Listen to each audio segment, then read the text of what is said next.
जय हिंद बच्चों, आप सभी का दक्ष मिलिट्री स्कूल में स्वागत है।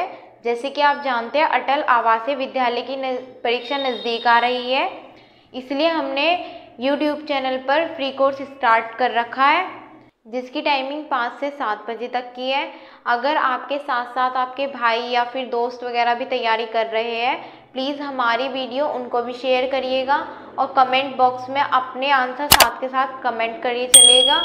अगर आपको वीडियो अच्छी लगे तो प्लीज़ लाइक शेयर कमेंट करें। चैनल को सब्सक्राइब करके रखें ताकि आपको इन्फॉर्मेशन टाइम से मिलती रहे। जिसमें मैं आपको हिंदी का पोर्शन डिस्कस कराने वाली हूँ, सेट नंबर 5। सबसे पहले पढ़ते हैं हम निर्देशक। इस खंड में 4 अनुच्छेद हैं। प्रत्येक अनुच्छेद से संबंधित 5 प्रश्न दिए गए हैं। प्रत्येक अनुच्छेद को सावधानी से पढ़ें और उसके नीचे दिए गए प्रश्नों के उत्तर दें। प्रत्येक प्रश्न के 4 संभावित उत्तर दिए गए हैं जिनकी क्रम संख्या A, B, C, D है। इनमें से केवल एक उत्तर सही है। सही उत्तर चुनें तथा अपने उत्तर को दर्शाने के लिए OMR उत्तर पत्रिका के प्रश्न के संगत संख्या के सामने वाले वृत्त को काला करें। ओके बच्चों, जो आपको एग्जाम के टाइम पर एक शीट मिलेगी। आइए इनके अनुच्छेद पढ़ते हैं। सबसे पहला अनुच्छेद है हमारा, संत कबीर का प्रतिपाग 2 भागों में विभक्त किया जा सकता है, रचनात्मक और आलोचनात्मक। रचनात्मक विषयों में सद्गुरु, नाम, दया, क्षमा, संतोष, विचार आदि आते हैं जिनकी प्रतिपादन व्यवहारिक शैली में कवि ने किया है। आलोचनात्मक विषयों में चेतावनी, कुसंग, धार्मिक कटुता, भेदभाव, माया, कपट, कनक, कमीनी आदि है।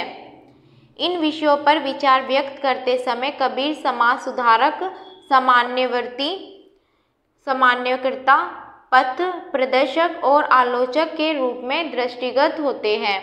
कबीरदास द्वारा रचित शाखाओं में ज्ञान, वैराग्य, भक्ति और योग के सुबोध रूप में प्रस्तुत किए गए हैं।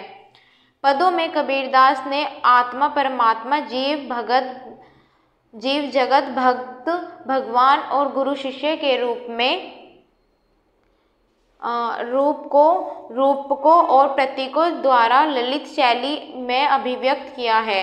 यद्यपि कबीरदास का उद्देश्य कविता रचना नहीं था, यद्यपि उनकी कविताएं सरस और भावमयी हैं।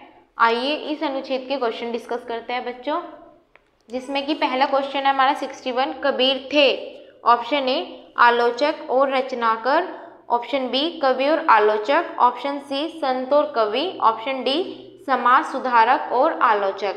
जिसमें कि सही उत्तर है हमारा ऑप्शन डी, समाज सुधारक और आलोचक।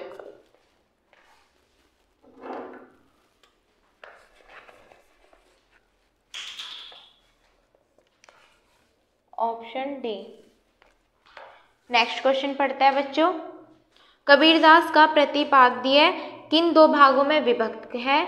ऑप्शन ए रचनात्मक और मौखिक, ऑप्शन बी सुधारात्मक और आलोचनात्मक, ऑप्शन सी रचनात्मक और आलोचनात्मक, ऑप्शन डी आलोचनात्मक और व्यवहारात्मक। जिसमें कि सही उत्तर है हमारा ऑप्शन सी, रचनात्मक और आलोचनात्मक। Okay, option C. Next question पढ़ते हैं बच्चों।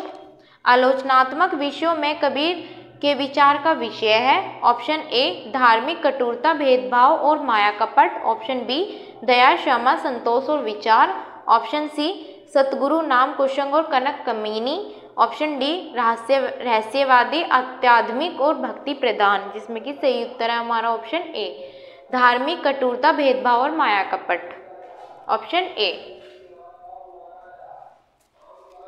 नेक्स्ट क्वेश्चन बच्चों, कबीर ने अपने पदों में किसका वर्णन नहीं किया?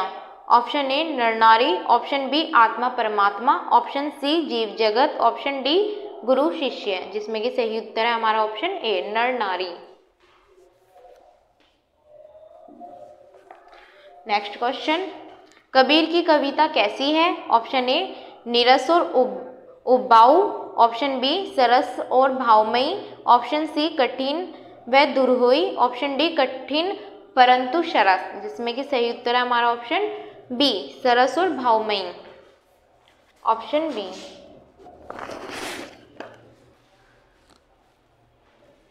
नेक्स्ट अनुच्छेद पढ़ते हैं बच्चों। आइए आप भी अपने कमेंट बॉक्स में अपने आंसर कमेंट करते चलिएगा, जिससे मुझे पता चलता रहे। ओके बच्चों। हंसी शरीर के स्वास्थ्य का शुभ संवाद देने वाली है। वह एक साथी ही शरीर और मन को प्रसन्न करती है, पाचन शक्ति बढ़ाती है, रक्त को चलाती है और अधिक पसीना लाती है। हंसी एक शक्तिशाली दवा है। डॉक्टर हयुद के अनुसार आनंद से बढ़कर बहुमूल्य वस्तु मनुष्य के पास और नहीं है। कार्लाइल के मतानुसार जो जी से हंसता है वह कभी बुरा नहीं होता। जी से हंससे तुम्हें अच्छा लगेगा। अपने मित्रों को हंसाओ और अधिक प्रसन्न होगा। शत्रु को हंसाओ, तुमसे कम घृणा करेगा। एक अनजान को हंसाओ, तुम पर भरोसा करेगा। उदास को हंसाओ, उसका दुख घटेगा। एक निराश को हंसाओ, उसकी आशा बढ़ेगी। एक बूढ़े को हंसाओ, वह अपने को जवान समझने लगेगा। एक बालक को हंसाओ, उसके स्वास्थ्य में वृद्धि होगी।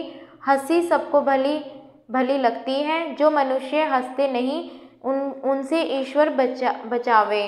प्रसन्न लोग कोई बुरी बात नहीं कहते। हंसी बैर और आदमी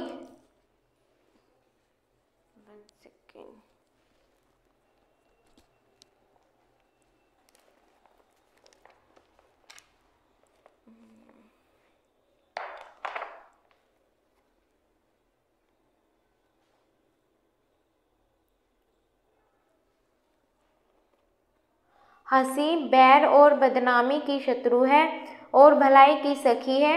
जहाँ तक बने हंसी से आनंद प्राप्त करो। आइए बच्चों इसके भी क्वेश्चन डिस्कस करते हैं। सबसे पहला क्वेश्चन हमारा 66।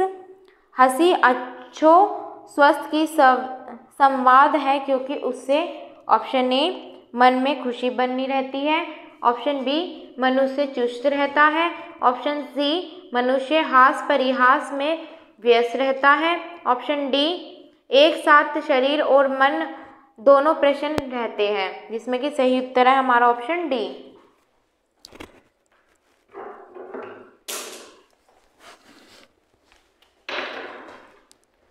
Option number D. Next question पढ़ते हैं।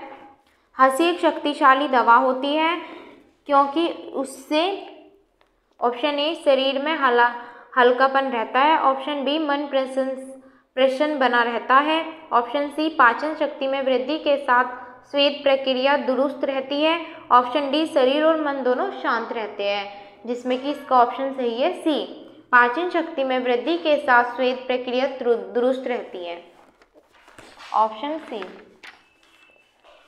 नेक्स्ट क्वेश्चन बच्चों। कार्लाइल के अनुसार वह बुरा नहीं होता।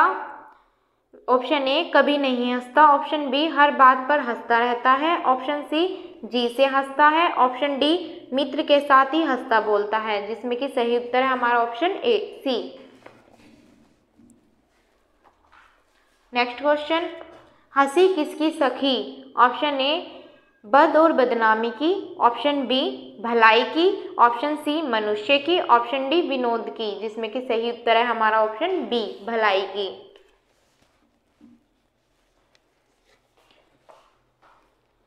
बहुमूल्य का अर्थ क्या है? ऑप्शन ए बेकार, ऑप्शन बी कीमती, ऑप्शन सी घृणा, ऑप्शन डी इनमें से कोई नहीं, जिसका कि सही उत्तर है ऑप्शन बी कीमती। आइए बच्चों नेक्स्ट अनुच्छेद पढ़ते हैं। अनुच्छेद 3। जब रात के समय खुले आसमान की ओर हमारी आंखें उठा जाती है तो टिमटिमाते तारों को एक टक निहारने लगती है। मन उनमें ही खो जाता है। ऐसा लगता है कि जैसे ये सभी तारे किसी बड़े से गोले पर बिखरे हैं और इनकी दूरी भी एक समान है। इसी आधार पर भारतीय खगोल विज्ञानियों ने नक्षत्र लोक का नाम दे दिया। इसी अनुमान के आधार पर अमीर खुसरो ने इस पहेली की रचना कर डाली। एक थाल मोती भरा सके सिर ओढ़े पड़ा। इस पहेली को तो हम आप कई बार हल कर चुके हैं।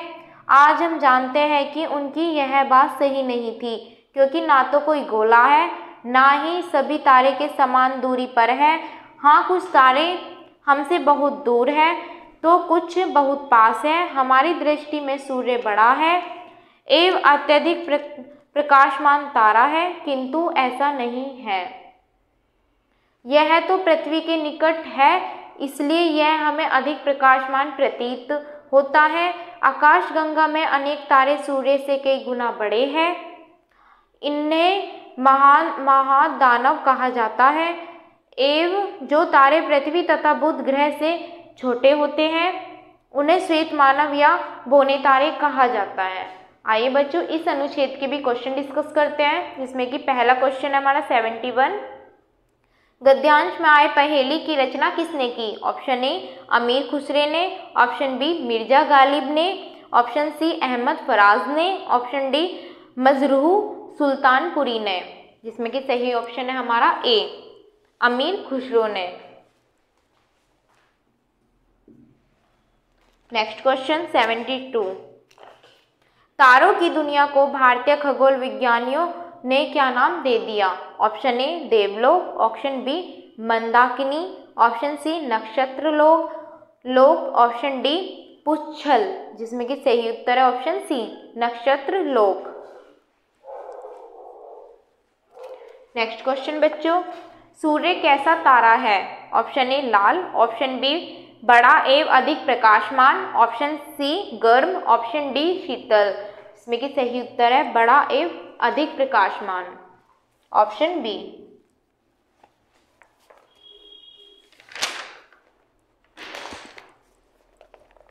Next question 74। मानव का विलोम लिखिए। ऑप्शन ए मनुष्य, ऑप्शन बी नर, ऑप्शन सी मनुज, ऑप्शन डी दानव, जिसमें कि सही उत्तर है ऑप्शन डी दानव। लास्ट क्वेश्चन, जो तारे पृथ्वी तथा बुध ग्रह से भी छोटे हैं उन्हें क्या नाम दिया गया है? ऑप्शन ए सप्त ऋषि तारे, ऑप्शन बी ध्रुव तारा, ऑप्शन सी बौने तारे, ऑप्शन डी ये सभी, जिसमें कि सही उत्तर है ऑप्शन सी बौने तारे। बेटा सेट 5 का लास्ट अनुच्छेद है 4। एक जंगल में परिजात का एक पेड़ था। परिजात का कोई मुकाबला नहीं था। उसकी सुंदरता बेजोड़ थी, उसका रंग रूप निराला था। परिजात को भी अपने गुणों का पूरा पूरा पता था। नीले आसमान में सिर उठाए इस शान से खड़ा रहता, मानो पेड़ों का सरताज हो। जब बाहर एक दिन आते तो परिजात अनगिनत नन्हे नन्हे फूलों से लद जाता। लगता मानो किसी ने आकाश से सारे तारे तोड़कर परिजात की शाखाओं पर टांग दिए हैं। नन्हे फूलों से झिलमिलाते परिजात जब सुगंध भरी पराग जंगल में बखेरता तो जंगल नंदन बन जाता। चुंबक की तरह परिजात सबको अपनी तरफ खींचता, जिसे देखो वही परिजात की तरफ भागता।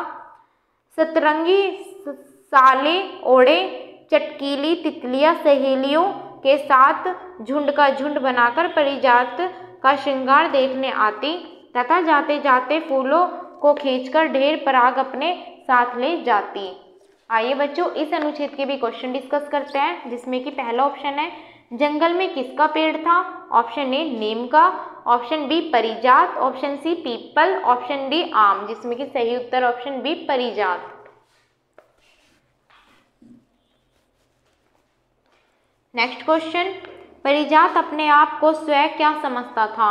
ऑप्शन ए पेड़ों का सरताज, ऑप्शन बी पेड़ों का दास, ऑप्शन सी ईश्वर, ऑप्शन डी इनमें से कोई नहीं, इसमें कि सही उत्तर है ऑप्शन ए पेड़ों का सरताज। नेक्स्ट क्वेश्चन बच्चों, वह अनगिनत फूलों से कब लद जाता था? ऑप्शन ए बहार में, ऑप्शन बी पतझड़ में, ऑप्शन सी वर्षा में, ऑप्शन डी सर्दियों में, इसमें कि सही उत्तर है ऑप्शन ए बहार में, ऑप्शन ए। नेक्स्ट क्वेश्चन बच्चों, तितलियां क्या करती थी?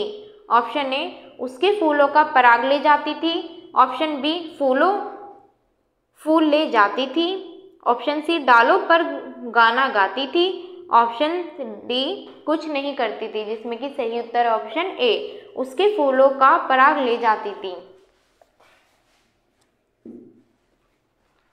लास्ट क्वेश्चन बच्चों, इस गद्यांश का शीर्षक है ऑप्शन ए परिजात एक वृक्ष, ऑप्शन बी परिजात पेड़ों का सरताज, ऑप्शन सी परिजात जंगल का राजा, ऑप्शन डी इनमें से कोई नहीं, जिसमें कि सही उत्तर ऑप्शन बी परिजात पेड़ों का सरताज, ऑप्शन बी। बच्चों आप भी अपने कमेंट बॉक्स में अपने आंसर कमेंट करते चलिएगा, जिससे कि मुझे पता चल जाए कि आपके कितने आंसर सही है। और अगर वीडियो अच्छी लगी तो लाइक शेयर कमेंट जरूर करिएगा। जय हिंद बच्चों। चैनल को सब्सक्राइब करें, लाइक शेयर कमेंट करें। कोर्स स्टार्ट करने तथा निश्चित सफलता के लिए दक्षम ऑफिसर्स एकेडमी का एप्लीकेशन डाउनलोड करें।